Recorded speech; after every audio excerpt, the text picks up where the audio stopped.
Maxay haweeneydan muslimadda ah ee 70 jirka ah u guursatay wiilka 16 jirka ah? Dhacdadan dhaqanka iyo sharcigaba ka dhanka ah ayaa ka dhacda dalka Indonesia kadib markii haweeney 70 ka weyn ay guursatay wiil 16 jir ah kaasi oo ay daryeeli jirtay. Arrintan ayaa soo ifbaxday kadib markii uu baahay muuqaal laga duubay arooskooda.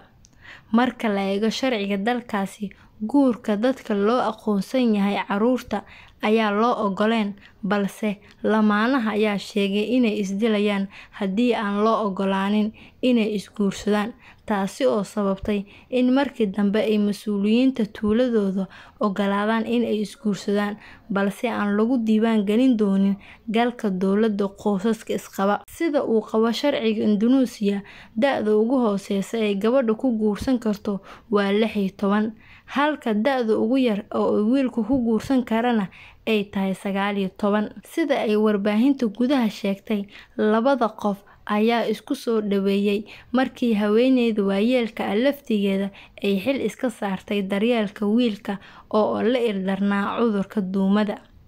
Sheikh Ani, oo ah madaxa tuuladani ku taala jasiiradda Koonfurta Sumatra ee dalka Indonesia, ayaa wakaaladda wararka AFP u sheegay da'da wiilka oo yar awgeed waxaa la ogol yahay guurka oo aan la diiwaan gelin. Wuxuu sidoo kale sheegay in guurku uu dhacay 2 Luulyo si looga hortago fal xaaraan ah. Wiilka ayaa magaciisa lagu sheegay Salamat, halka da'da xaaskiisana Rohaya ay u dhaxayso 71 ilaa 75 jir. Waxaa la sheegay in wiilka aabihiis uu dhintay sanado badan ka hor, kadibna ay hooyadiis guursatay nin kale. Waa guurkii saddexaad ee Rohaya, waxay dhashay carruur badan oo ka heshay 2 guur ee ka horeeyay wiilka yar ee 16 jirka ah. Mas'uuliyiinta dowladda hoose ayaa arintani walaac ka muujiyay, balse ilaa hadda ma cadda in tallaabo laga qaadi doono arintani iyo in kale.